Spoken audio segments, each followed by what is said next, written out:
오늘 하나님이 비추시는 빛이 충만한 심령이 되시기 바라겠습니다. 오늘 말씀은 히브리서 6장 1절에서 3절 말씀입니다.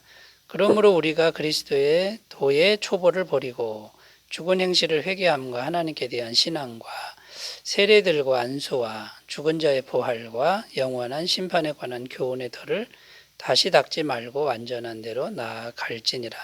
하나님께서 허락하시면 우리가 이것을 하리라. 아멘. 오늘 말씀은 어제 말씀의 연장선상에 있는 말씀입니다.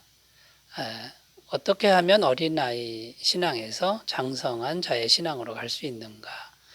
이런 주제가 오늘도 계속되고 있는데요. 오늘은 비유를 들고 있는데 건축자가 집을 짓는 것, 이것을 비유로 해서 권면을 주고 있습니다. 2절 말씀 읽어보면 세례들과 안수와 죽은 자의 부활과 영원한 심판에 관한 교훈의 털을 다시 닦지 말고 완전한 대로 나아갈지니라. 여기 보면 터라는 단어가 나오죠. 교훈의 털을 다시 닦지 말고 이렇게 되어 있는데 털을 닦는다 이런 표현이 나오는데 집을 지을 때 먼저 털을 닦는다 이제 그런 의미입니다. 털을 잘 닦고 그 위에 이제 기둥도 세우고 해서 이제 완전한 신앙의 집을 지어가는 이런 비유를 들고 있는 것이죠. 그런데 여러분, 이 털을 먼저 닦아야 되는데 계속 터만 닦는다고 한번 생각해 보십시오.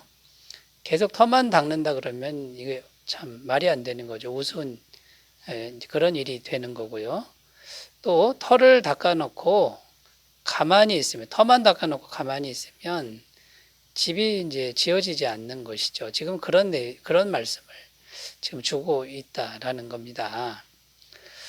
그래서 지금 히브리서 기자는 당시 기독교 유대인들이 이런 상태다라고 지금 말하고 있는 거죠. 터만 닦아놓고 더 이상 움직이지 않는, 그게 전부인 것처럼 가만히 있는 이런 상태다라고 지금 말을 하고 싶은 겁니다. 그래서 이제 오늘 말씀의 주제는 우리의 신앙이 완전한 집을 짓기 위해서 이제 그쪽 방향으로 향해 가야 되는데 이제 어떻게 해야 되는지, 그래서 신앙의 완전한 집을 짓는 이제 그런 과정은 어떻게 해야 되는지 이제 이것을 말씀하고 있는데요. 지금 이 신앙의 완전한 집을 짓지 않으니까 다 계속해서 유대교로 돌아가려고 하는 일이, 신앙이 흔들리는 일이 계속 생기는 거 아니냐, 지금 이런 뉘앙스로 주고 있다라는 거죠. 여러분, 우리도 마찬가지로 신앙의 집을 계속 지어가야만 흔들리지 않는 신앙인이 될 수 있다라는 이제 그런 관점으로 오늘 말씀을 이해하셨으면 좋겠습니다. 자, 첫 번째, 신앙의 집을 완전하게 세우려면 첫 번째는요, 먼저 복음의 말씀으로 기초를 잘 닦아야 한다라는 겁니다. 기초를 안 닦고서 집을 지을 수는 없는 거죠.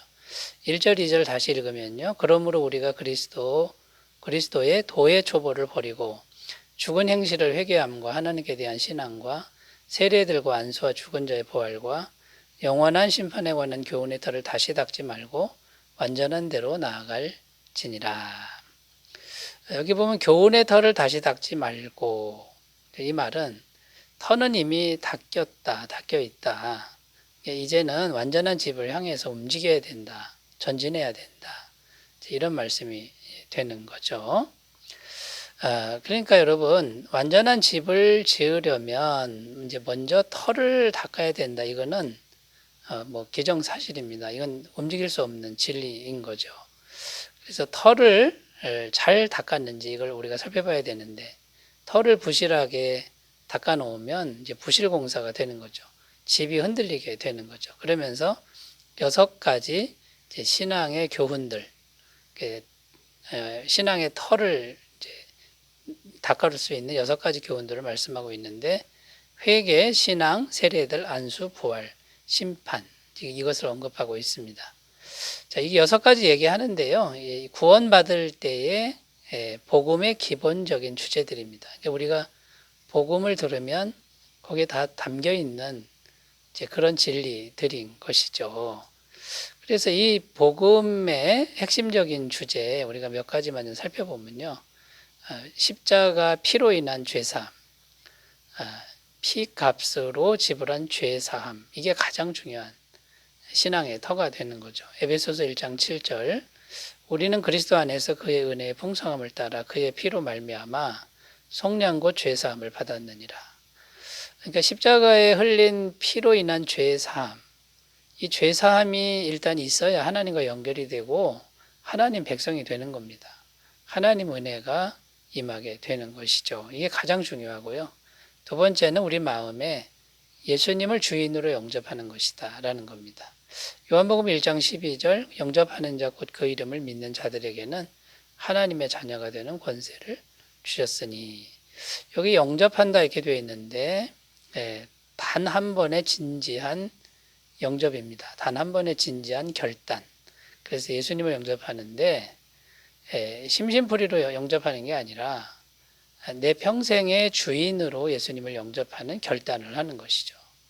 그러니까 이건 대단한 영접이라는 거죠. 그리고 그 이름을 믿는 자들 이렇게 되어 있는데, 믿는 것은 계속 믿는 겁니다. 지속적으로 믿는 겁니다.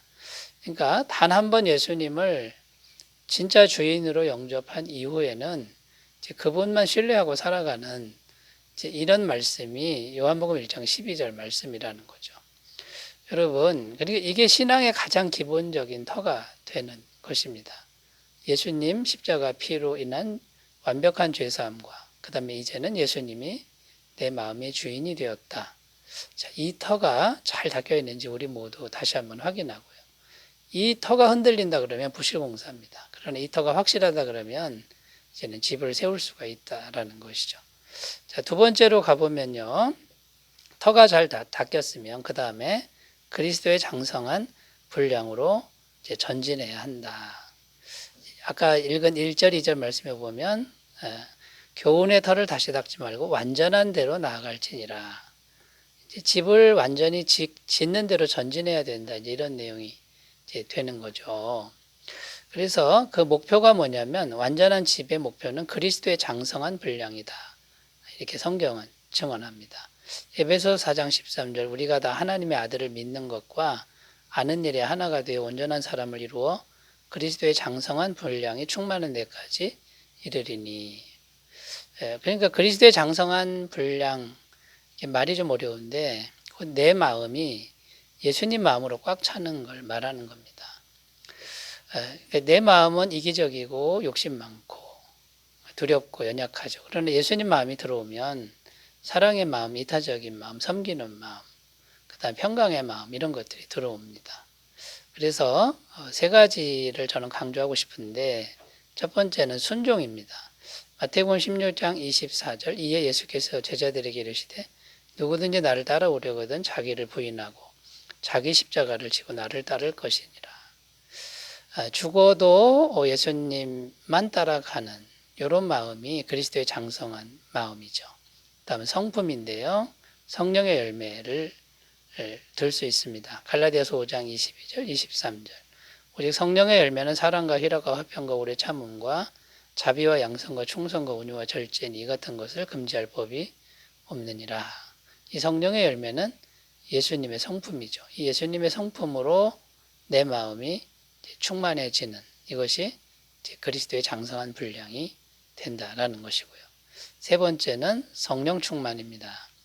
요한복음 14장 26절, 보혜사 곧 아버지께서 내 이름으로 보내실 성령, 그가 너희에게 모든 것을 가르치고 내가 너희에게 말한 모든 것을 생각나게 하리라. 이 보혜사는, 또 다른 보혜사는 예수님과 같은 본질인 분인데 하나님이신 분이죠. 그분이 성령님이 예수님 승천하시고 이제 우리 속에 오시는 겁니다. 결국 예수님의 마음으로 충만하다. 이거는 성령 충만하다. 같은 말이 됩니다. 그러니까 여러분, 그리스도의 장성한 분량이 충만하다. 이건요, 말씀을 죽을지라도 손해볼지라도 순종하는 마음, 그 다음에 예수님의 거룩한 성품, 성령 충만, 이런 부분이 된다라는 거죠. 우리 모두 완전한 예수님의 모습으로 전진하셨으면 좋겠습니다. 자, 세 번째, 신앙의 집을 완벽하게 세우려면요. 세 번째는 오직 하나님의 은혜를 구해야 한다라는 것입니다. 3절입니다. 하나님께서 허락하시면 우리가 이것을 하리라. 여기 허락이라는 단어가 나오는데 하나님이 허락하시면 이렇게 되어 있는데 그러면 허락하지 않을 때도 있느냐? 그런 의미가 아니라 하나님의 은혜가 꼭 있어야 된다. 이제 이런 의미가 되는 겁니다. 이거는 신앙 성장은 인간의 힘으로는 불가능하다. 오직 하나님이 은혜 주셔서 잘하게 하셔야 된다. 이런 의미가 됩니다. 고린도전서 3장 7절 그런즉 심는 이나 물 주는 이는 아무것도 아니로되 오직 잘하게 하시는 이는 하나님 뿐이시니라. 그러니까 여러분 우리가 열심히 하지만 자라나지 않을 수 있습니다. 하나님이 자라나게 하셔야 된다라는 거예요. 은혜가 있어야 된다라는 거고요. 두 번째 의미는요. 하나님이 허락하시면 이 뜻은요. 내 마음대로 하지 않겠다. 이제 이런 의미가 됩니다. 오직 하나님 안에서만 하나님이 허락하는 안에서 하나님의 법을 넘어가지 않고 하겠다. 이런 의미가 되는데 요한복음 15장 4절 내 안에 거하라 나도 너희 안에 거하리라. 가지가 포도나무에 붙어 있지 아니하면 스스로 열매를 맺을 수 없음 같이 너희도 내 안에 있지 아니하면 그러하리라. 여러분 하나님을 벗어나서 뭔가 내 마음대로 하라는 걸 내려놓으라는 거고요. 세 번째 의미는 말씀에 순종함으로 하겠다. 말씀대로 하겠다. 이제 이런 의미가 됩니다. 마태복음 7장 21절 나더러 주여 주여 하는 자마다 다 천국에 들어갈 것이 아니요 다만 하늘에 계신 내 아버지의 뜻대로 행하는 자라야 들어가리라. 그러니까 말씀대로만 하겠다. 이제 이런 의미가 되는 것이죠. 사랑하는 여러분, 이제 우리가 복음을 들었으면요. 그 복음이 정말 제대로 우리 안에 터가 닦였는지 이것부터 확인하고 그 다음에 가만히 있지 말고요. 그리스도의 장성한 분량 이것이 이제 완전한 집인데 하나님 은혜를 구하면서 그 방향으로 전진하시는 매일매일 삶이 되시기 바라겠습니다. 기도합니다. 하나님 아버지 우리의 신앙이 완전한 데 나아갈 수 있도록 도와주옵소서. 예수님의 이름으로 기도드립니다. 아멘. 주의 사랑 충만하시기 바라겠습니다. 감사합니다.